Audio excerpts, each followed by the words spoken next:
तो दोस्तों आज की वीडियो बहुत इंफॉर्मेटिव रहने वाली है, जिसके अंदर हम बात करने वाले जगह फाड़ू की, रोमन रेंज की, रैंडी ऑर्टन की एंड आपके और मेरे फेवरेट इल्लुमिनाटी फ्रेंच जॉन मॉक्सली की फैन है बड़े वाले। वीडियो को आप शुरू में लाइक जरूर कीजिएगा। सबसे पहले दोस्तों हम बात कर लेते हैं उस शख्स की जिसके ना आने के चलते दोस्तों स्मैकडाउन को भारी नुकसान झेलना पड़ गया। यस गाइस, मैं आपको बताना चाहूंगा कि रैंडी ऑर्टन की वजह से दोस्तों स्मैकडाउन काफी नुकसान में जा रहा है। रैंडी ऑर्टन का ना आना दोस्तों डब्ल्यूडब्ल्यूई को खासा नुकसान पहुंचा रहा है। बताया जा रहा है स्मैकडाउन रेटिंग्स जो है लगातार गिरती जा रही है और ऐसा दोस्तों तब से शुरू है जब से रैंडी ऑर्टन ने आना बंद किया। आपको पता है दोस्तों रेसलमेनिया में क्या हुआ था। रेसलमेनिया में ऑर्टन दोस्तों कोडी से हार गए थे, तब से लेकर अभी तक दोस्तों हमने उन्हें नहीं देखा और बताया जा रहा है लगातार उनका टेलीविजन पर ना आना स्मैकडाउन नुकसान दिया है। 30% तक की गिरावट यहां मापी गई है। इसका मतलब साफ है दोस्तों कि कहीं ना कहीं कोडी की तुलना में रैंडी ऑर्टन बहुत बड़ा नाम थे। इसमें कोई शक की बात नहीं है कि रैंडी ऑर्टन दोस्तों बहुत इंपॉर्टेंट एसेट है कंपनी के लिए और खासकर स्मैकडाउन के लिए। मुझे ऐसा लगता है दोस्तों रैंडी ऑर्टन को टाइम पर ना लाया गया तो स्मैकडाउन को भारी नुकसान हो सकता है। तो देखते हैं दोस्तों कब ऑर्टन की वापसी देखने को मिलेगी। इस मोमेंट में बताया जा रहा है कभी भी किसी भी टाइम ऑर्टन आ सकते हैं।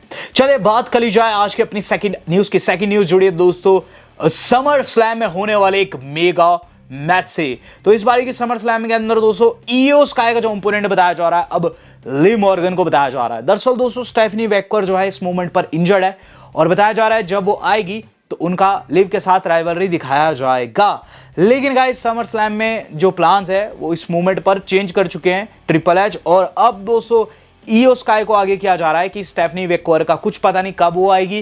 तो ऐसे में दोस्तों ईओ स्काई को पिन पॉइंट किया जा रहा है। इस बारी का समर स्लैम आप लोगों को Iyo Sky versus Liv Morgan के मध्य मैच देखने को मिल सकता है और इसका मतलब ये भी है दोस्तों कि ईओ स्काई वो महिला रहने वाली है जो कि इस बारी का क्वीन ऑफ द रिंग जीतेगी। तो क्वीन ईओ सुनने में अच्छा लग रहा है।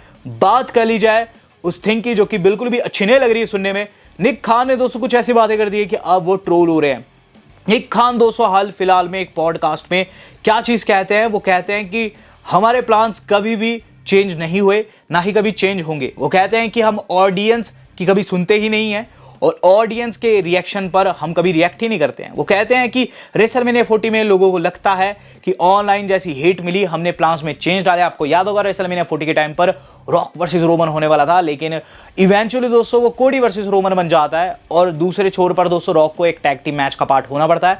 तो इस पर दोस्तों निक खान क्या कहता है, वो कहता है कि ऐसा कभी होने ही नहीं वाला था कि ये मैच चेंज होता। एक्चुअल में दोस्तों ये मैच ऑलरेडी हमने प्लान करके रखा था रोमन वर्सेस कोडी और जो कुछ हुआ वो हमारी प्लानिंग का हिस्सा था। और यहां दोस्तों कहीं ना कहीं निक खान काफी दोगलापंथी कर रहे हैं क्योंकि जो इनकी डॉक्यूमेंट्री एंड रियल उसमें तो ऐसा दिखा रहे हैं कि फैंस का हेट मिला तब प्लान चेंज हुआ। तो निक खान दोस्तों काफी दोगले शख्स है, यहां उनकी स्टेटमेंट से पता चल चुका है और काफी ज्यादा ट्रोल भी हो रहे हैं।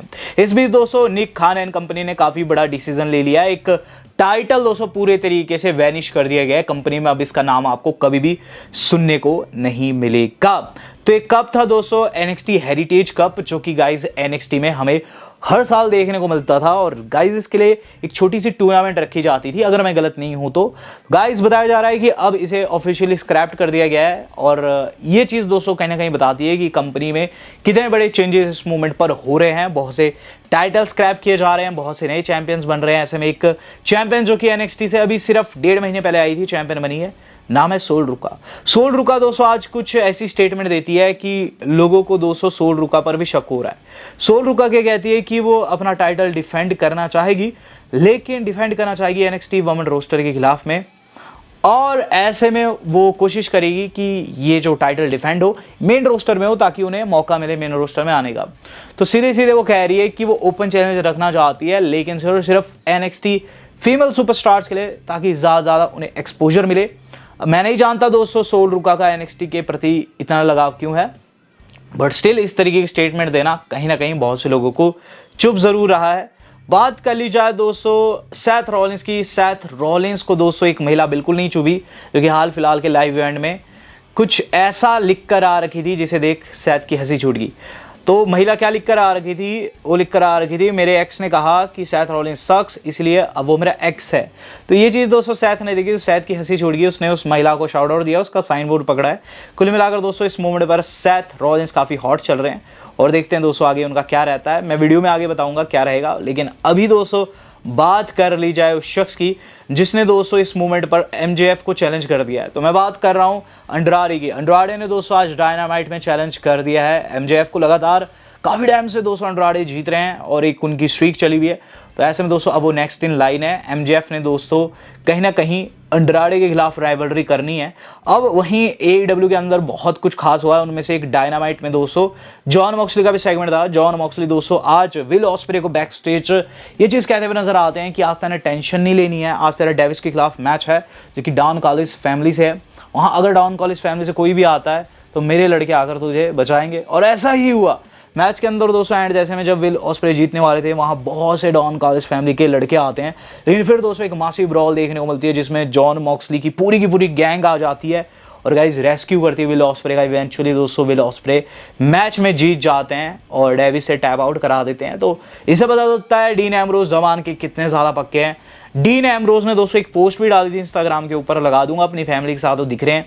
तो इस पर फैंस दोस्तों ट्वीट कर रहे हैं और कमेंट्स कर रहे हैं उस पर्टिकुलर पोस्ट के नीचे कि डीन आपको डब्ल्यूडब्ल्यूई में आ जाना चाहिए एक आखिरी रन के लिए। इवन एक पोस्ट जो कि ट्विटर के ऊपर मैंने देखी है, वहाँ रोमन रेंस बनाम डीन एम्ब्रोज दिखा रहे हैं 2028 में। अगर ये होता है तो ये हिस्ट्री का सबसे बड़ा मैच होगा, क्योंकि जो मॉक्सली है रोमन के कभी भी परम दुश्मन नहीं रहे। हालांकि दोस्तों एक बारी को हमने मैच देखा है, बट इनका दोस्तों ऑफिशियली किसी बड़े पीएलई में मैच नहीं हुआ है। और रेसलमेनिया में अगर होता है 2028 में तो बिल्कुल दोस्तों चार्ट्स जो है फट जाएंगे। यहाँ दोस्तों मैं सच्ची बात बताऊँ, इसके होने की पॉसिबिलिटी है, क्योंकि 2028 में मॉक्सली का कॉन्ट्रैक्ट खत्म भी हो रहा है।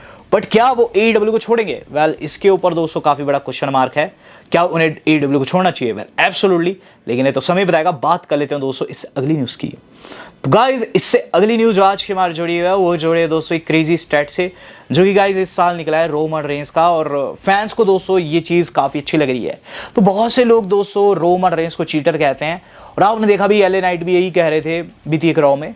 लेकिन गाइज रोमन रेंस 2026 में शायद से एक रेजोल्यूशन लिए हैं, वो ये कि उनके मैचेस में कोई भी इंटरफेरेंस नहीं होगी।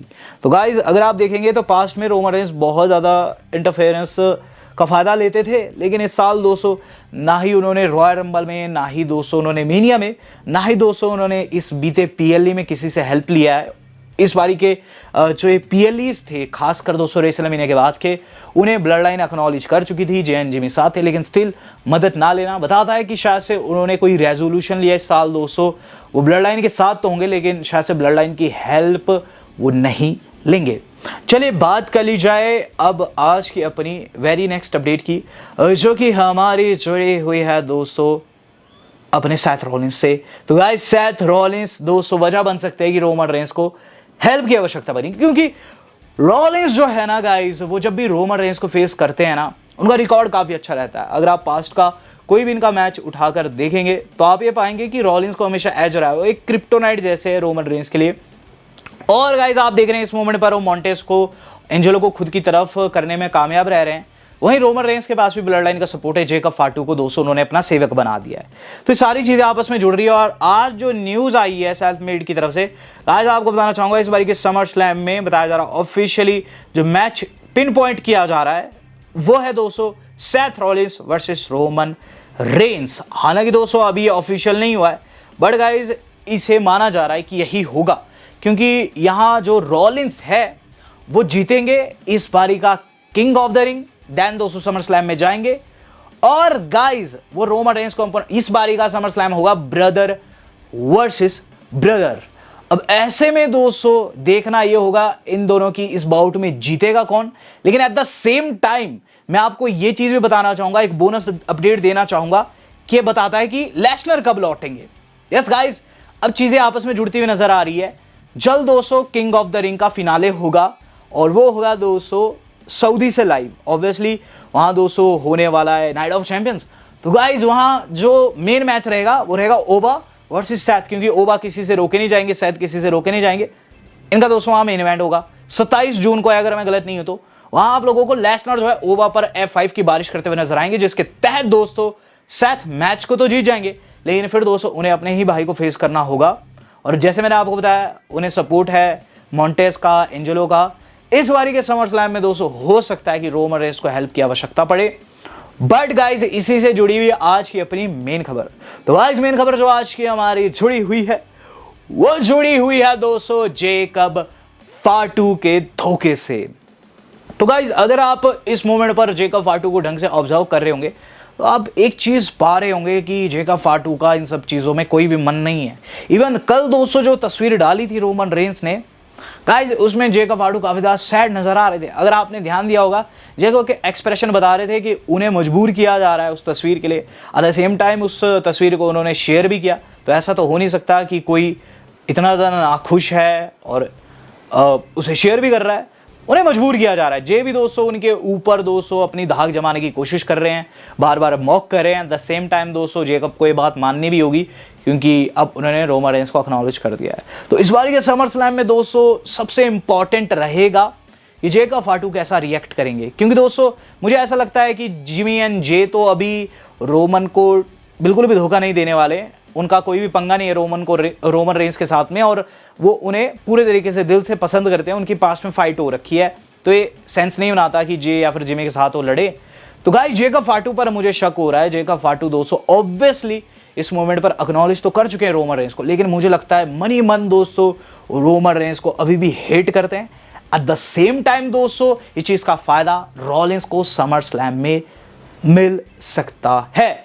बट गाइस वो तो समय बताएगा। इस मोमेंट पर यह बताया जा रहा है कि सेथ वर्सेस रोमन जो है होने वाला है brother versus brother. The shield Bros की अबाउट दोस्तों लोगों को भी काफी बड़े क्वेश्चन मार्क में डालने वाली है, और मैं भी आपको एक क्वेश्चन मार्क दूंगा, किसको सपोर्ट कर रहे हैं आप? Do let me know. Video मेरी आज की इतनी थी, आज तक के लिए इतना ही। धन्यवाद, शुभ है।